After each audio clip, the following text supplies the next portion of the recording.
Delighted that I was able to prevail on the great people here at Big Idea to let Mary Ellen and I come over and talk about not only the books that I've written in the last couple of years, but also the state of the world, organizing, anything that's on people's minds. I don't get to Pittsburgh that often, but certainly have been here many times in the past, and having an opportunity to be back with people in the city is always a great pleasure and honor for me.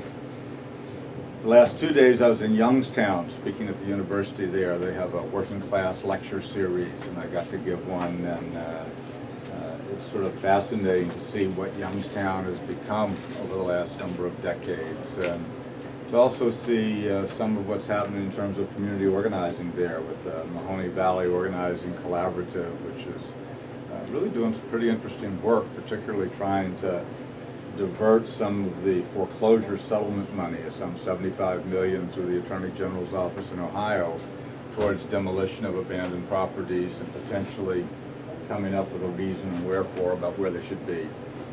So here's the way I'm going to try to, introduce this. Basically, I'll give you a couple of minutes on these books, and part of the reason I do this is to hear what's on people's minds around the country. It used to be easier when there was an Acorn, because you were always running into members, leaders, organizers who always were telling you exactly what was happening in Pittsburgh or what was happening here or there, and frankly I miss that after all the years of work, and now work in Acorn International with 13 countries, mega slums in many areas in India. If you've ever seen Slumdog Millionaire, that Dharavi slum is where we have a major project in community organizing. We organize rag pickers associations right there in that area, also in Delhi and Bangalore.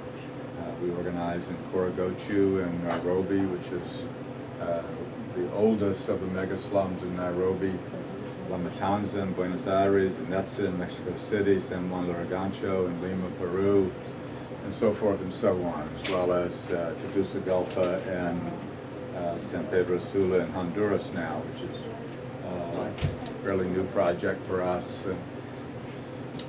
Rome, Italy, which doesn't quite fit, and Canada, which is sort of like the U.S. Hey, how are you doing? Okay. Where's it right down?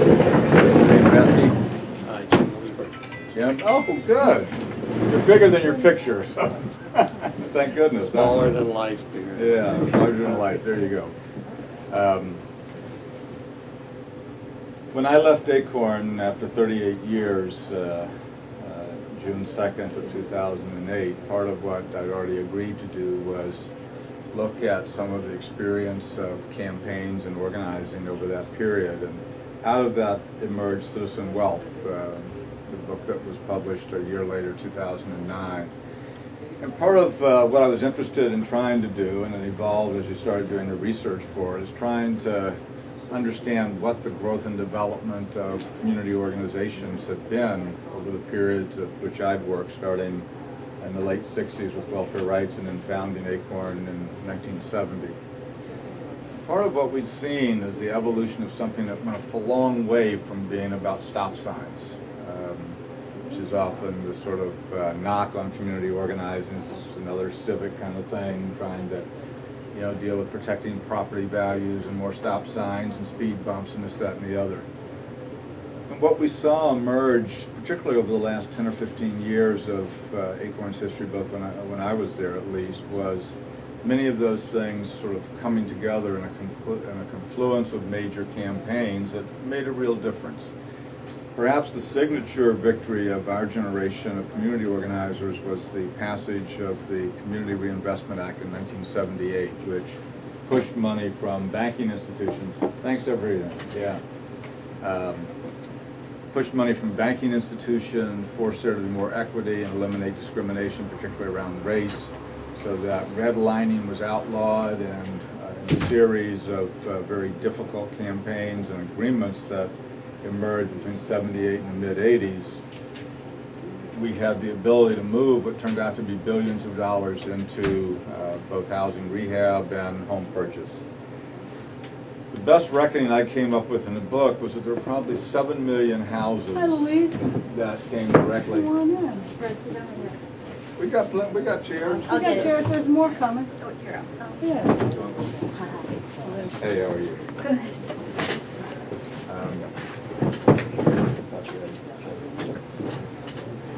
So probably 7 million families were able to acquire homes for the first time directly because of CRA and those agreements, of which maybe 4 million of them came from agreements negotiated and implemented by Acorn. So when you look at that, you're talking about something major.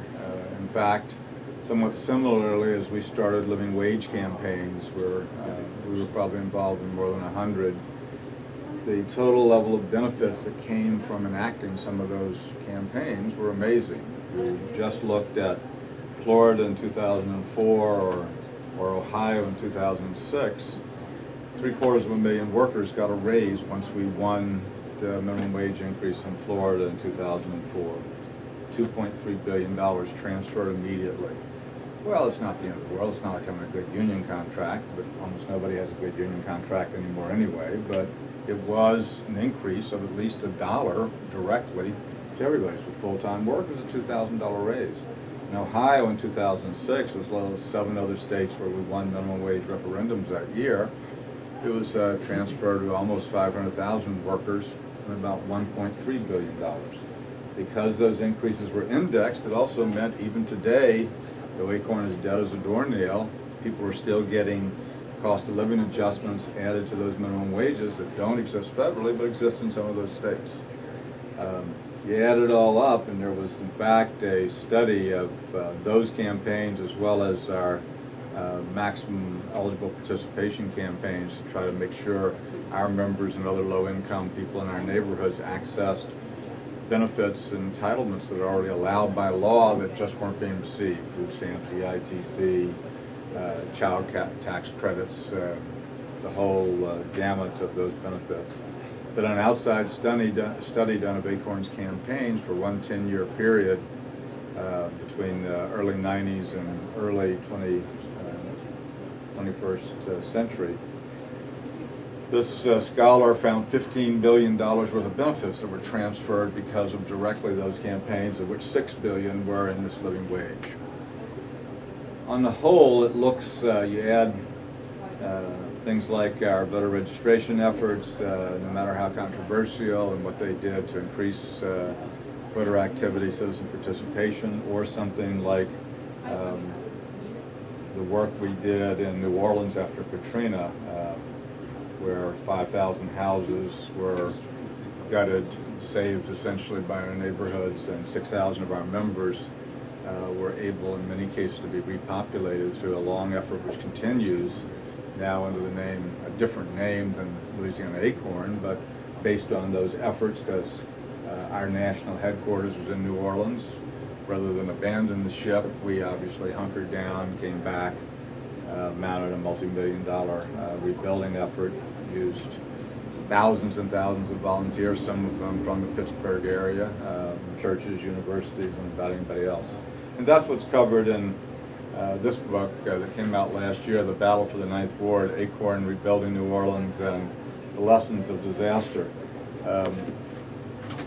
Originally, many of the neighborhoods of lower-income African Americans where we organized and had a huge base, researchers from Cornell and Columbia did one of those GPS mapping things of all of our members, and there wasn't a block in the Ninth Ward, which has now become iconic, where we didn't have dues-paying members that were part of Acorn. So this was a very personal issue for people.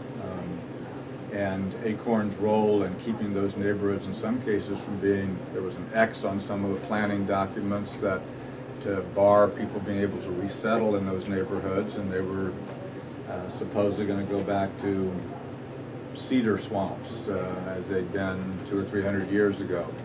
And now there's still a lot of work to be done. There's still 60,000, 70,000 people that have not been able to come home, but those neighborhoods are being allowed to be rebuilt just as any others. And actually the end of the major part of this story is when the largest single part of the city's commitment to rebuild was in that Ninth Ward, based on the work of the organization. The only community organization, the only nonprofit invited to the big ceremony was Acorn's leaders.